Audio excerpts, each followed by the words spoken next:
എറണാകുളം മാടവനയിലാണ് അല്പം മുമ്പ് ബസ് മറിഞ്ഞത്. സ്വകാര്യ യാത്രാ ബസ്സാണ് മറിഞ്ഞത്. കല്ലട ബസ്സാണ് മറിഞ്ഞത്. ഈ ബസ് ബംഗളൂരുവിൽ നിന്ന് വർക്കലയിലേക്ക് പോവുകയായിരുന്നു. വൈറ്റില ജംഗ്ഷൻ, സിഗ്നൽ ജംഗ്ഷൻ പിന്നിട്ട് അടുത്ത പ്രധാന ജംഗ്ഷനായ മാടവനയിലാണ് സിഗ്നൽ പോസ്റ്റ് ഇടിച്ചിട്ടാണ് ഈ ഒരു ബസ് മറിഞ്ഞത്. റോഡിന് കുറുകെ വീണ ബസ്സിൻ്റെ ദൃശ്യങ്ങൾ കാണാം. അതിപ്പോൾ അവിടെ നിന്ന് സൈഡിലേക്ക് മാറ്റി സമീപ പ്രദേശത്തേക്ക് മാറ്റി ക്രെയിൻ മൂലം വച്ചിട്ടുണ്ട്.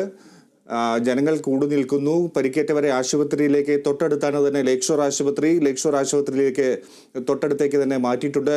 ഇതിൽ വളരെ വേദനയുണ്ടാക്കുന്ന കാര്യം, സങ്കടമുണ്ടാക്കുന്ന കാര്യം, ഈ ബസ് മറിഞ്ഞപ്പോൾ അവിടെ ഒരു ബൈക്ക് യാത്രക്കാരൻ സിഗ്നലിൽ കാത്തു നിൽക്കുന്നുണ്ടായിരുന്നു. ആ യാത്രികന്റെ ശരീരത്തേക്കാണ് ഈ ബസ് മറിഞ്ഞു വീണത്.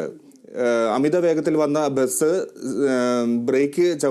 സിഗ്നലിൽ ബ്രേക്ക് ചവിട്ടിയപ്പോൾ നിയന്ത്രണം വിട്ട് മറിയുകയായിരുന്നു. ബൈക്ക് യാത്രികരുടെ ശരീരത്തേക്ക് വീഴുകയായിരുന്നു എന്നാണ് അവിടുത്തെ ദൃക്സാക്ഷികൾ ഇപ്പോൾ കേരള വിഷൻ ന്യൂസിനോട് വ്യക്തമാക്കിയ കാര്യം. അശ്വതി, എന്താണിപ്പോൾ അപകടത്തിന് യഥാർത്ഥ കാരണമെന്ന് ഒരു വ്യക്തത വരുന്നുണ്ടോ? നാട്ടുകാർ പല കാര്യങ്ങൾ പറയുന്നുണ്ട്. അതിനോട് ഏതെങ്കിലും സാദൃശ്യമുള്ള കാര്യങ്ങളാണോ അപകട കാരണമായി നമുക്ക് വ്യക്തമായി അറിയാൻ പറ്റുന്നത്? ഫിജി, ഈ ബ്രേക്ക് ചവിട്ടിയപ്പോൾ കിട്ടിയില്ല എന്നത് തന്നെയാണ് നമുക്ക് ഈ ഘട്ടത്തിൽ മനസ്സിലാകുന്നത്. കാരണം ഈ സിഗ്നലിൽ തന്നെയാണ് ഈ സംഭവം ഉണ്ടായിരിക്കുന്നത്. അതായത് ഈ സിഗ്നലിൽ സാധാരണ വാഹനങ്ങൾ നിർത്തിയിടുന്ന ആ ഒരു സ്ഥലത്ത് തന്നെയാണ് ഈ പ്രശ്നം ഉണ്ടായിരിക്കുന്നത്. അതുകൊണ്ട് തന്നെ ഇവിടെ വെച്ച് ഇത്തരത്തിൽ ഈ സിഗ്നൽ പോസ്റ്റിൽ ഇടിക്കുന്ന ഒരു സാഹചര്യം എന്ന് പറയുന്നത് തന്നെ ഈ കൃത്യമായിട്ട് സിഗ്നലിൽ ബ്രേക്ക് ചവിട്ടിയപ്പോൾ, അതായത് സിഗ്നൽ ലൈറ്റ് വീണ് കഴിഞ്ഞ് റെഡ് ലൈറ്റ് വീണ് കഴിഞ്ഞപ്പോൾ അവർക്കത് ചവിട്ടി നിർത്താനായിട്ട് സാധിച്ചില്ല എന്ന് തന്നെയാണ്. അത് കൃത്യമായിട്ട് ഓറഞ്ച് ലൈറ്റ് വരുന്ന സമയത്തൊന്നും അതിനെ മൈൻഡ് ചെയ്തില്ല എന്നാണ് നമുക്ക് മനസ്സിലാകുന്നത്. അത് ഡ്രൈവർ അതൊന്നും വകവയ്ക്കാതെ വാഹനവുമായിട്ട് മുന്നോട്ട് പോകുന്നു. അത്തരത്തിലുള്ളൊരു പ്രവണത ഇവിടെ കാണുന്നു എന്നതാണ് നമുക്ക് മനസ്സിലാകുന്നത്. ഇതാണ് ഇവിടെ നിന്ന് നമുക്ക് ഈ ഘട്ടത്തിൽ മനസ്സിലാകുന്നത്. മാത്രമല്ല, ആ യാത്രികൻ, അതായത് ബൈക്ക് യാത്രക്കാരൻ മരണപ്പെട്ടു എന്നത് തന്നെയാണ് ഇപ്പോൾ നമുക്ക് മനസ്സിലാകുന്നത്. ഇപ്പോൾ വീണ്ടും ഒരു വാഹനത്തിന് തട്ടിയ ഒരു കാഴ്ചയാണ് ഇവിടെ ഉള്ളത്.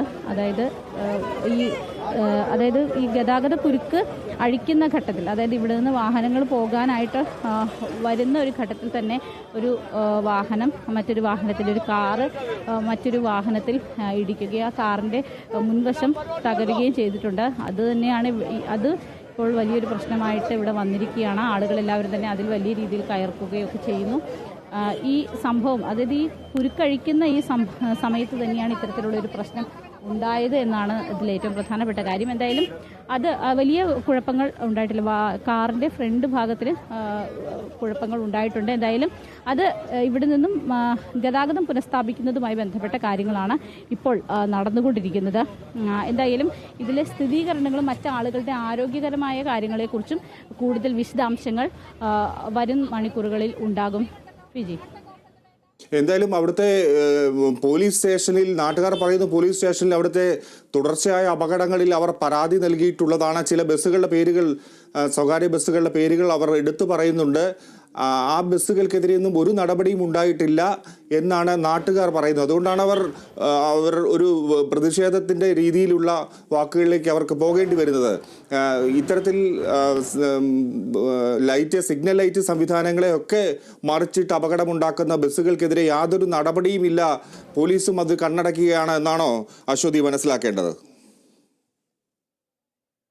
തീർച്ചയായും ഈ ഘട്ടത്തിൽ ഇവിടെ ഈ ഡ്രൈവർമാർ കൃത്യമായിട്ട്, അതായത് പ്രത്യേകിച്ച് ഇത്ര വലിയ ബസ്സുകളുടെ ഡ്രൈവർമാർ കൃത്യമായിട്ട് ഇത് പാലിക്കുന്നില്ല എന്നതാണ് ഈ ഘട്ടത്തിൽ നമുക്ക് മനസ്സിലാക്കാനുള്ളത്. അത് തന്നെയാണ് ഈ നാട്ടുകാർ പറയുന്നത്. ഇത് സംബന്ധിച്ച് നിരന്തരം പരാതികളും ഇവർ നൽകിയിട്ടുണ്ട് എന്നാണ് ഇവരുടെ വാക്കുകളിൽ നിന്ന് വ്യക്തമാകുന്നത്. പക്ഷേ അതൊന്നും ഗൗനിച്ചിരുന്നില്ല. പ്രത്യേകിച്ച് ഈ ഒരു സിഗ്നലിൽ തന്നെ ഇത്രയധികം അപകടങ്ങൾ ഉണ്ടാകുന്നു എന്നതാണ് ഇതിൽ ഏറ്റവും പ്രയാസകരമായ കാര്യം. ഇവിടെ സിഗ്നൽ സംവിധാനങ്ങളും എല്ലാ കാര്യങ്ങളും ഉണ്ട്. പക്ഷേ ആ സിഗ്നലിൽ തന്നെ ഇതിനു മുൻപും സമാനമായ രീതിയിലുള്ള നിരവധി അപകടങ്ങൾ ഉണ്ടാകുന്നു. പ്രത്യേകിച്ച് പുലർച്ചെ വലിയ രീതിയിലുള്ള അപകടങ്ങൾ ഉണ്ടാകുന്നു. ഇതിപ്പോൾ 10 മണിയോട് കൂടിയാണ് ഈ അപകടം ഉണ്ടായിട്ടുള്ളതെങ്കിൽ പോലും ഇതിന് മുൻപ് നടന്ന അപകടങ്ങളിൽ പലതും പുലർച്ചെയാണ് ഉണ്ടായിട്ടുള്ളത്.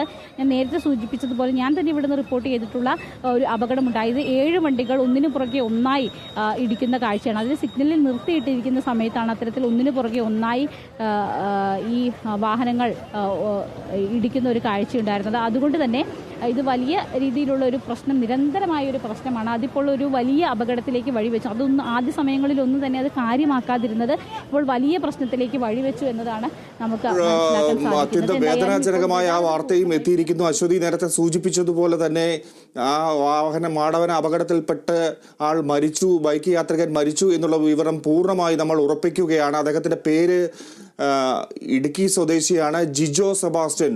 33 വയസ്സുള്ള ഒരു യുവാവാണ് അപകടത്തിൽപ്പെട്ടത്. അദ്ദേഹത്തിന്റെ യുവാവിന്റെ ശരീരത്തിലേക്കാണ് ഈ ഒരു കല്ലട ബസ് മറിഞ്ഞു വീണത്. കല്ലട ബസ് മറിഞ്ഞ് പരിക്കേറ്റ ബൈക്ക് യാത്രികൻ മരിച്ചു എന്നുള്ളതാണ് വിവരം. ഇടുക്കി സ്വദേശിയാണ്. ഒരുപക്ഷെ ഇടുക്കി വാഗമൺ സ്വദേശി ജിജോ സെബാസ്റ്റ്യൻ ആണ് മരിച്ചത്. 33 വയസ്സ് മാത്രമേ പ്രായമുള്ളൂ. ഒരുപക്ഷെ അദ്ദേഹത്തെക്കുറിച്ച് എന്തെങ്കിലും കൂടുതൽ വിവരങ്ങൾ അറിയാമോ അശ്വതി? നിലവിൽ ഈ വിവരങ്ങൾ തന്നെയാണ്, ഇടുക്കി സ്വദേശി എന്നതാണ് നമുക്ക് മനസ്സിലാകുന്നത്. അതുമാത്രമല്ല അദ്ദേഹം ഇവിടെ ജോലി ചെയ്യുന്ന ആളാണോ തുടങ്ങിയ കാര്യങ്ങൾ അറിയേണ്ടതുണ്ട്. എന്തായാലും അദ്ദേഹത്തെ ഉടൻ തന്നെ ആശുപത്രിയിലേക്ക് മാറ്റിയെങ്കിലും അദ്ദേഹത്തിൻ്റെ ജീവൻ രക്ഷിക്കാനായില്ല. മറ്റ് യാത്രികരെയും ഈ ബസ്സിലുണ്ടായിരുന്ന ആളുകളെയും ഈ ബസ്സിൻ്റെ ചില്ല് പൊട്ടിച്ചാണ് ഇവിടെ നാട്ടുകാരെല്ലാവരും ചേർന്ന് പുറത്തെടുത്ത് ആശുപത്രിയിലേക്ക് മാറ്റിയത്. എന്തായാലും ഈ ഇടുക്കി സ്വദേശിയാണ് ഇപ്പോൾ മരണപ്പെട്ടിരിക്കുന്നത് എന്നാണ് മനസ്സിലാകുന്നത്. അപ്പം തന്നെ ഇവിടെ ഗതാഗതം പൂർണ്ണമായിട്ടും പുനഃസ്ഥാപിച്ചു. വാഹനങ്ങളെല്ലാം കൃത്യമായി അത് പോലീസ് നിയന്ത്രണത്തോടു കൂടിയാണ്, പോലീസിൻ്റെ ഒരു നിയന്ത്രണത്തോടു കൂടിയാണ് വാഹനങ്ങളെല്ലാം തന്നെ ഇപ്പോൾ പോയിക്കൊണ്ടിരിക്കുന്നത്. ഈ ബ്ലോക്ക് ഒഴിവാക്കുക എന്നതാണ് ഈ ഘട്ടത്തിൽ ഏറ്റവും പ്രധാനപ്പെട്ടത്. അതുകൊണ്ട് ബസ് സർവീസ് അടക്കമുള്ള എല്ലാ വാഹനങ്ങളും ഇവിടെ നിന്ന് കൃത്യമായി പോലീസിൻ്റെ നിർദ്ദേശത്തോടു കൂടി തന്നെയാണ് ഇവിടെ നിന്നും മാറ്റുന്നത്. ഫിജി. ശരി അശ്വതി, എന്തായാലും നമുക്ക് തൽക്കാലത്തേക്കിനെ അവിടെ നിന്നുള്ള റിപ്പോർട്ടുകൾ അവസാനിപ്പിക്കാം. വളരെ ഗുരുതരമായ ചില കാര്യങ്ങൾ ചൂണ്ടിക്കാട്ടുന്ന ഒരു അപകടമാണിത്. ഈ ഒരു സ്വകാര്യ കല്ലട ബസ് സിഗ്നലിൽ കണ്ട്, അമിത വേഗത്തിൽ വന്ന സിഗ്നലിൽ കണ്ട് പെട്ടെന്ന് ബ്രേക്ക് ചെയ്ത് തെന്നി മറിയുകയായിരുന്നു. ഏറ്റവും ദാരുണമായ കാര്യം, ഈ ഒരു വ്യക്തി മരിച്ചു, ഒരു യുവാവ് മരിച്ചു എന്നുള്ളതാണ്. ഇടുക്കി വാഗമൺ സ്വദേശി ജിജോ സെബാസ്റ്റ്യൻ, 33 വയസ്സ് മാത്രമേ പ്രായമുള്ളൂ. അദ്ദേഹത്തെ മരിച്ചു എന്നാണ് മനസ്സിലാക്കുന്നത്. ഈ ബസ് സിഗ്നൽ ജംഗ്ഷനിൽ ബൈക്കിൽ കാത്തുനിന്ന ഈ യുവാവിൻ്റെ പുറത്തേക്ക് മറിഞ്ഞു വീഴുകയായിരുന്നു.